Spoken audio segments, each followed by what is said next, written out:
Hello भाइयों, मैं हूं प्रभाष शर्मा और आज हम बात करने वाले हैं XUV 7X जो कि जनरेशन चेंज बोलो या फेसलिफ्ट बोल लो। XUV 700 का वही अपग्रेडेड वर्जन है, सेम इंजन सेम सब कुछ, इंटीरियर एक्सटीरियर का थोड़ा बहुत चेंजेस है। और इसमें आपने थंबनेल में देखा होगा मैंने बोला है द फेसलिफ्ट और द वर्स्ट लिफ्ट, तो उसके ऊपर भी बात करेंगे अभी। तो सबसे पहले बात करते हैं इसकी एक्सटीरियर से, स्टार्टिंग करते हैं। फ्यूचरिस्टिक डिज़ाइन से दे दी एकदम, मतलब फ्यूचरिस्टिक गाड़ी सी बनाने की कोशिश की गई है। फ्रंट से बात करें तो ग्रिल पूरा नया दे दिया पियानो ब्लैक में, स्प्लिट LED हेडलैम्प्स दे दी हैं, LED DRL कनेक्टेड दे दी है और मस्क्यूलर बोनट, मतलब पहले से मस्क्यूलर बना दिया है। देखो ग्रिल मुझे एक पैसे की अच्छी लगी, उसके बारे में अभी आगे बात करेंगे और वही मेन फैक्टर है इसको वर्स्ट लिफ्ट बोलने का।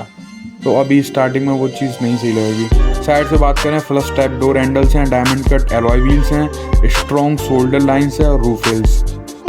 रियर में कनेक्टेड LED टेल लैंप्स, ये एक नंबर लगती हैं। स्पोर्टी बम्पर ये भी, और शार्क फिन एंटीना जो कि बहुत कॉमन है, सब में आता है। और टेल गेट डिज़ाइन अपग्रेड कर दिया, लेकिन वो भी अभी इलेक्ट्रिक टेल गेट नहीं दिया है, वही है मैनुअली आप उसे उठाइए। वो दे सकते थे लेकिन वो भी अभी आगे के लिए भी तो कुछ बचाना है ना, तो वो अभी नहीं दिया है। फ्रंट से बात करें, गाड़ी एवरेज लगती है, ज़्यादा अच्छी लगती है क्योंकि ग्रिल की वजह से। बैक से बात करें, फ्यूचरिस्टिक लगती है, तगड़ी लगती है, और साइड तो अच्छी लगती है। अब थोड़ा सा इसके डायमेंशंस वगैरह के बारे में बात करें तो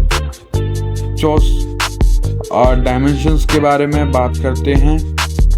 4650 mm की लेंथ दे दी है, 1890 mm की वेट दे दी है, 1755 mm की हाइट है, व्हील बेस 2750 mm है, ग्राउंड क्लियरेंस 200 mm है, कैबिन बहुत बड़ा है। अब इसके थोड़े इंटीरियर पर चल के देख लेते हैं। डॉल स्क्रीन लेआउट है, मतलब डबल स्क्रीन्स हैं, बहुत अच्छा लगता है। देखो इंटीरियर वाइज मैं आपको बताने से पहले ये बता दूं, इंटीरियर इस गाड़ी का टॉप नॉच है इन दिस सेगमेंट। इस जैसा इंटीरियर भाई मैंने तो किसी गाड़ी का देखा नहीं। तो अब चलिए बात करते हैं। डॉल स्क्रीन लेआउट मैंने बता दिया, सॉफ्ट टच मटेरियल है, इंटीरियर में बहुत अच्छा, एम्बिएंट लाइटिंग है, डैशबोर्ड फिनिश प्रॉपर प्रीमियम है। अब बस दुआ कीजिए कि जो इनके ये स्क्रीन वगैरह दी है इन्होंने, जो इंफोनमेंट सिस्टम और ये है जो सब डिजिटल बना के दे दिया, बस इसके टैग में कोई दिक्कत ना आए।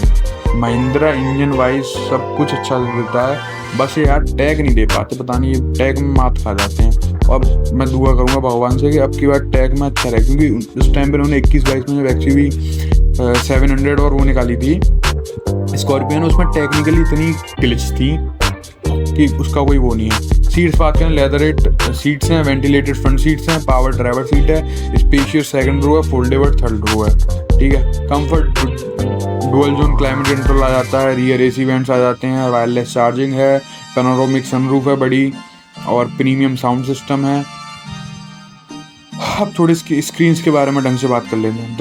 10.25 इंचेस की डुअल डिस्प्ले है, इंस्ट्रूमेंट क्लस्टर भी उसी में, टच स्क्रीन इंफोनमेंट भी उसी में है, connectivity wireless Android auto play और एप्पल कार प्ले, कनेक्टेड कारटेक और अलेक्सा एड्रेनॉक्स भी देते हैं ये। एडास लेवल 2 है, adaptive cruise control, lane keep assist और ये सब आ जाता है इसमें एडास लेवल 2 में। देखो गाड़ी अंदर से एक नंबर है, बस इनके टैग में कोई कमी नहीं आई, वो वाली ग्लिचेस नहीं आए। अब इंजन पर थोड़ा सा बात करें, 2 इंजन आते हैं, पेट्रोल और डीजल। पेट्रोल में 2 लीटर का एमस्टेलिन का टर्बो पेट्रोल इंजन आता है, और जो कि पावर निकाल देता है ऑलमोस्ट 197 bhp की, और 380 न्यूटन मीटर का टॉर्क है, और दोनों ट्रांसमिशन मिल जाते हैं, मैनुअल एंड ऑटोमेटिक। परफॉर्मेंस ये है 0 से 100 10 सेकंड में पहुंच जाता है। अगर पेट्रोल वही एवरेज यार वही देगी, ये 12 से 14 की दे देती है पेट्रोल में इन रियलिटी, और वो भी घट के 8-10 ही रह जाती है पेट्रोल में। डीजल में फिर भी ये 13-14 की दे देती है। डीजल में ये है 2.2 लीटर का एमॉक टर्बो डीजल इंजन आता है, 152 से 182 bhp के बीच में पावर निकाल देता है, और 450 Nm टॉर्क है। 6 स्पीड मैनुअल ऑटोमेटिक दोनों मिल जाते हैं। देखो अगर आपको गाड़ी लेनी है अब और आप प्रॉपर चलाने वाले हैं तो मेरी एडवाइस यही रहेगी, 1-2 साल का और डीजल बच रहा है प्रोडक्शन में, साल 2 साल और डीजल की गाड़ियाँ बननी है। तो आप डीजल लीजिए यार, मज़ा लीजिए। वो पंजे के नीचे में वो हूं करती है ना गाड़ी, तो मज़ा आ जाता है यार। वो चीज़ लो यार। लोग नहीं लेते भाई, वो 15 साल कौन रखता है, 15 साल गाड़ी, 5 साल ले ला के सब फारिग करते हैं भाई। तो अब देखो लास्ट में ये तो सब कागजी बातें और जो भी, अब मैं अपना पर्सपेक्टिव बता देता हूँ, मेरा पॉइंट ऑफ व्यू क्या है गाड़ी को देख के। गाड़ी का इंटीरियर टॉप नॉच, इससे तगड़ा इस प्राइस ब्रैकेट में कोई गाड़ी नहीं दे रही है, कोई ब्रांड नहीं दे रही है।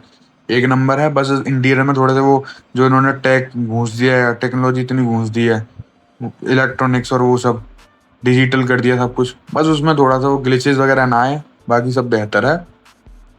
एक्सटीरियर से नॉट टू बैड, बहुत सही है। अब वो बात कर लेते हैं, मैंने वर्स्ट लिफ्ट क्यों बोला था। वर्स्ट लिफ्ट भाई इसलिए बोला, मुझे फ्रंट ग्रिल बिल्कुल एक दिन की नहीं लगी इसकी। पता ना कहाँ बना के रख दी है यार। अगर वही वाली ग्रिल उठा के रख देता ना तो भी अच्छा लगता। ऐसे किया सेल्टोस बिगाड़ के रख दिया भाई, क्या क्या है ये तो मुंह निकाल देते हैं उसके। यार मुझे तो नहीं पर्सनली अच्छा लगा, बाकी किसी को लगा हो तो सॉरी, ये मेरा पॉइंट ऑफ व्यू है। और अगर आप में से किसी को यार कुछ पता हो कि ये मतलब गाड़ियाँ की, देखो अगर कोई भेजना चाहे, फिर अगर आपके पास गाड़ी हो कोई, तो आप उसकी वीडियोस वगैरह हमको भेज सकते हैं, मेल कर सकते हैं, आपको भेज सकते हैं, क्योंकि उसकी यार कमी है, क्योंकि अभी गाड़ी अवेलेबल नहीं है इस वजह से। और बाकी वीडियोस ऐसी ही आती रहेंगी, 10 बजे डेली वीडियो आएगी, तो आप देख सकते हैं। और फॉलो करिए Prabhas Sharma UP81 on Instagram, and do subscribe our YouTube channel. और लाइक कीजिए, like if you like. Thanks for watching.